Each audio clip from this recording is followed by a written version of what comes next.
kita akan memulai kegiatan kita. Adil Kak Kalino, Baturamin Kak Saruga, Basengat Kak Jubata. Patut kita bersyukur pada kesempatan hari ini. Kita masih boleh diberi kesempatan. Kita masih boleh berkumpul di tempat ini. Itu karena bimbingan Tuhan dalam kehidupan kita. Adapun kegiatan kita pada kesempatan hari ini mengenai diseminasi budaya positif. Adapun untuk susunan acara kita, saya akan bacakan satu persatu itu. Yang pertama, doa pembukaan yang akan dibawakan oleh Ibu Yunita, SPD. Yang kedua, presentasi diseminasi budaya positif CGP Angkatan 10 oleh Bapak Ahyan, SPD. Yang ketiga, tanya jawab. Dan yang keempat, doa penutup dibawakan oleh Bapak Tony SAG. Untuk memulai acara kita dimulai dengan doa pembukaan. Kepada Ibu Yunita dipersilahkan.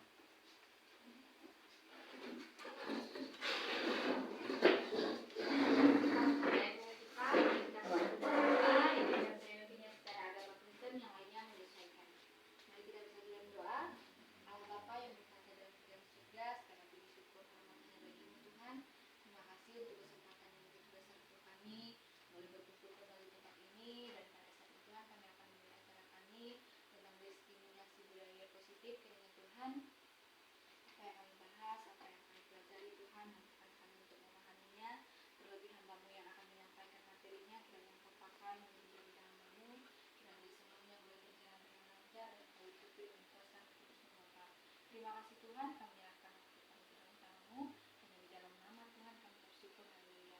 Amin.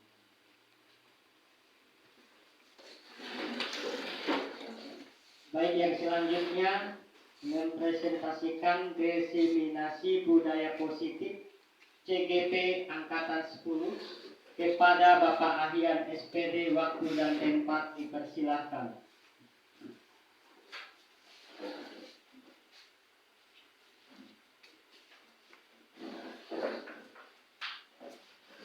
Selamat siang Bapak Ibu Guru. Maaf telah mengganggu aktivitas Bapak Ibu itu sementara beberapa jam ke depannya.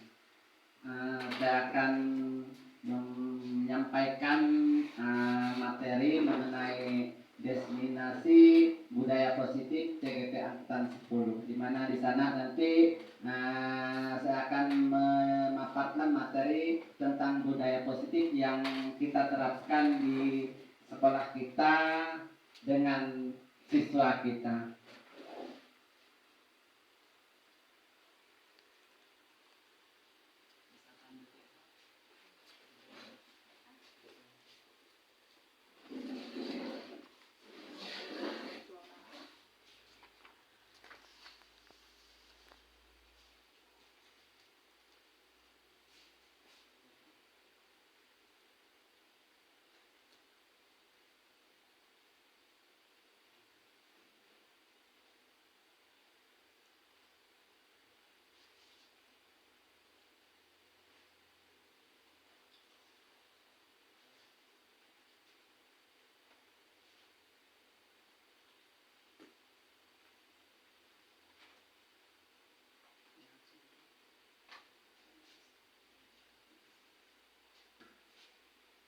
Ya, di sana Bapak Ibu, pengertian dari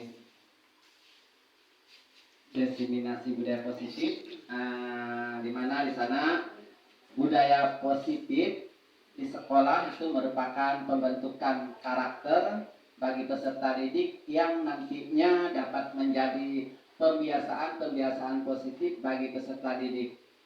Contoh budaya positif tersebut yaitu senyum, salam, terus sapa, terus membuang sampah pada tempatnya, berdoa ketika memulai pembelajaran atau melakukan melakukan kegiatan toleransi, tanggung jawab, menjaga kelestarian lingkungan, sopan santun, disiplin terhadap peraturan dan tata tertib sekolah. Nah, itu merupakan budaya positif yang ada di sekolah. Yang selanjutnya di sana, jika kita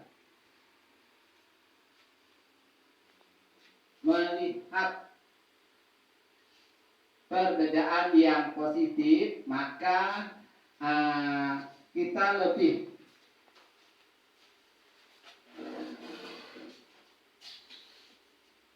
mulailah dari diri kita sendiri, karena sering terjadi pendidikan adalah contoh dan teladan bagi peserta didiknya. Nah, peserta didik harus dapat menciptakan suasana kelas yang nyaman, kondusif, indah, bersih, menyenangkan, sehingga peserta didik merasa nyaman untuk meletakkan pembelajaran serta dapat mengembangkan potensi sesuai atau minat dari peserta didik. Yang berikutnya, penuh dengan perasaan kalau kita memegang teguh apa yang menjadi keyakinan kita akan tetap dipertahankan. Restitusi mengembalikan murid yang berbuat salah pada kelompoknya.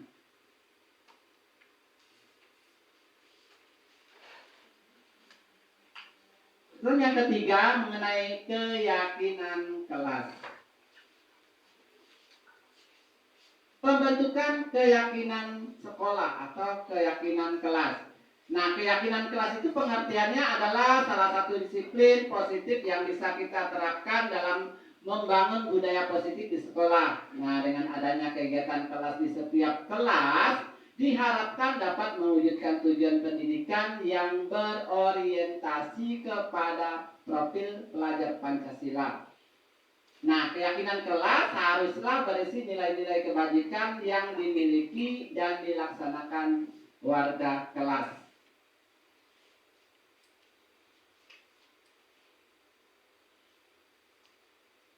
Kebutuhan dasar manusia. Seluruh tindakan manusia itu mempunyai tujuan tertentu. Semua yang kita lakukan adalah usaha terbaik kita untuk mendapatkan apa yang kita inginkan. Ketika kita mendapatkan apa yang kita inginkan, sebelumnya saat itu kita sedang memenuhi satu atau lebih dari satu kebutuhan dasar kita, yaitu kebutuhan untuk bertahan hidup, kasih sayang dan rasa diterima. Yang ketiga, kebebasan. Yang keempat, kesenangan. Yang terakhir, penguasaan. Nah, ketika seorang murid melakukan suatu perbuatan yang bertentangan dengan nilai-nilai kebajikan atau melanggar peraturan, hal itu sebenarnya dikarenakan mereka gagal memenuhi kebutuhan dasar mereka.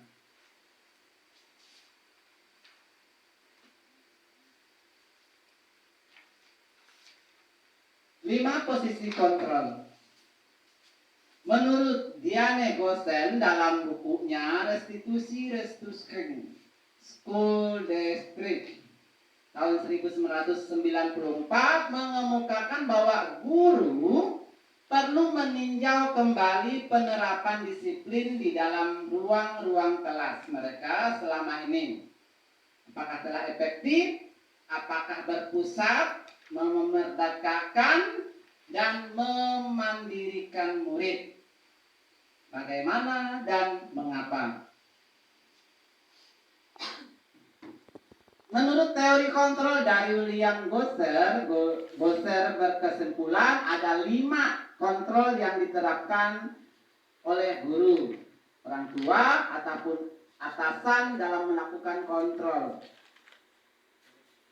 Nah, kelima posisi kontrol tersebut adalah penghukuman, pembuat rasa bersalah, teman, pemantau, dan manajer.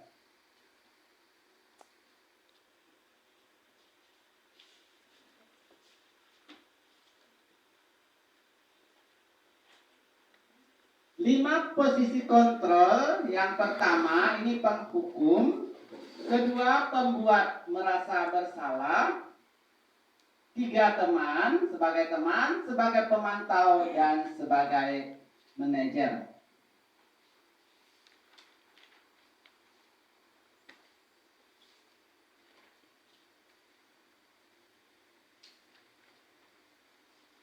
Segitiga restitusi.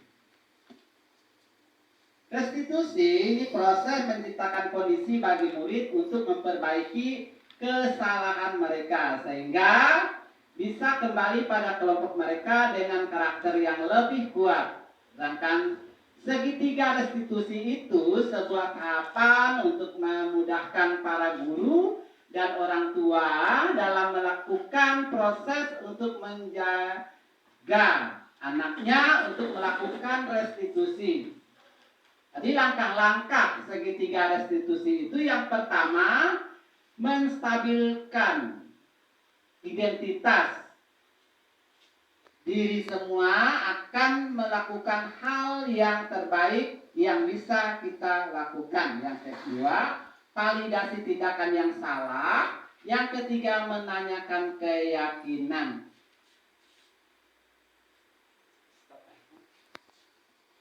Ya, sampai di sini Bapak Ibu guru, ya penyampaian saya. Mungkin penyampaian ini ada yang mungkin ada yang kurang paham, mungkin tadi saya menyampaikan materi terlalu cepat atau bagaimana. Silakan, mungkin ada yang mau ditanyakan, silakan. Oh iya, silakan Ibu.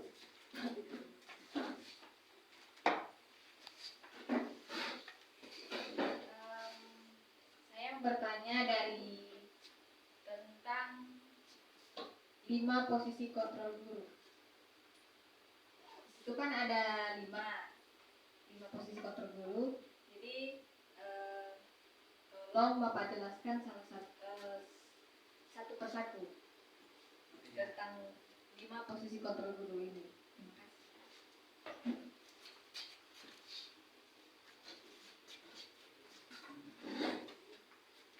Saya tampung atau saya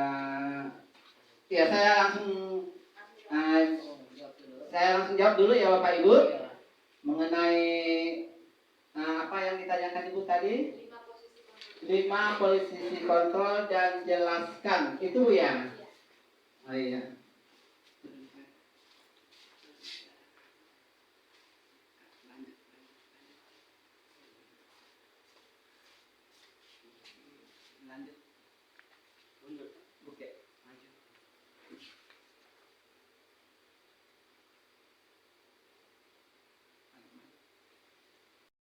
Anak berbuat salah, maka ada kebutuhan dasar mereka yang tidak terpenuhi.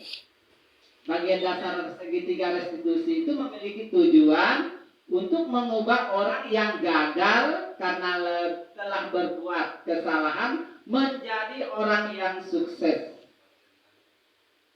Nah, kita harus mampu meyakinkan mereka dengan mengatakan kalimat seperti tidak ada manusia yang sempurna. Saya juga pernah melakukan kesalahan seperti itu. Ketika seseorang dalam kondisi emosi, maka otak tidak akan mampu berpikir rasional. Saat inilah kita menstabilkan identitas anak. Nah, anak kita bantu untuk tenang dan mencari solusi untuk menyelesaikan permasalahan. Nah, ini menstabilkan identitas ya. Yang kedua, validasi tindakan yang salah. Kita sebagai guru ya harus mampu atau harus memahami kebutuhan dasar yang mendasar tindakan anak berbuat kesalahan.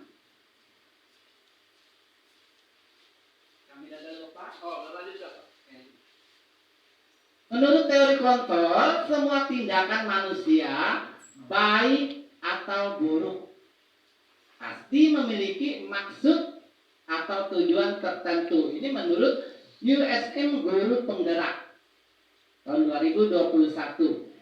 Nah, ketika kita menolak anak yang berbuat salah, dia akan tetap dalam masalah. Yang diperlukan adalah kita memahami alasan melakukannya hal tersebut sehingga anak merasa dipahami. Nah, ini restitusi yang ketiga, validasi tindakan yang salah.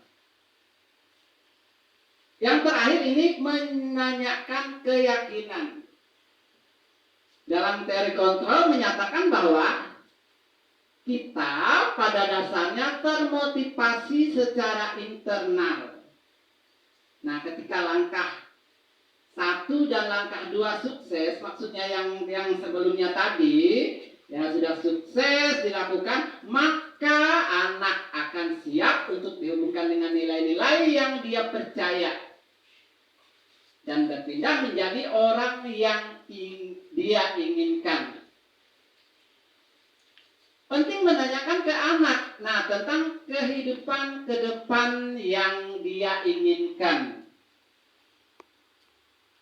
Ketika mereka sudah menemukan gambaran masa depannya, guru dapat membantu mereka untuk tetap fokus pada gambarannya. Ya, mungkin itu yang dapat saya sampaikan, Pak Juwin. Pertanyaan Pak Juwin tadi mengenai teori kontrol dan restitusi juga punya Ibu Yunita tadi.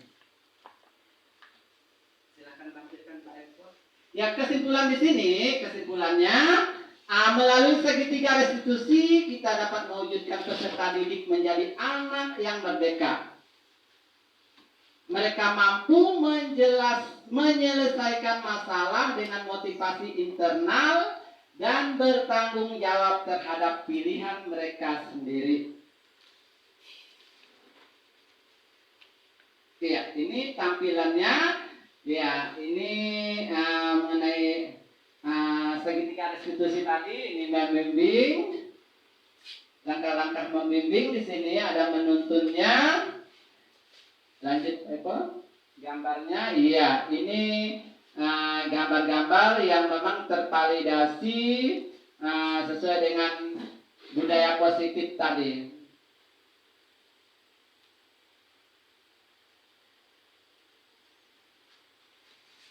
Ya, sekian Bapak Ibu Guru yang dapat saya paparkan.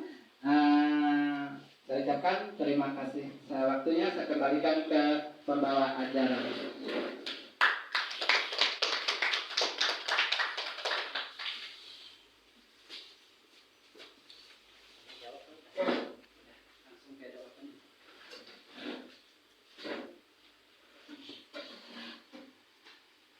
Oke, terima kasih kepada Pak Ahyan yang telah memberikan materi yang pada saat ini kita sama-sama mendengarkannya. Adapun untuk acara selanjutnya itu, karena telah berakhirnya kegiatan kita akan tutup dengan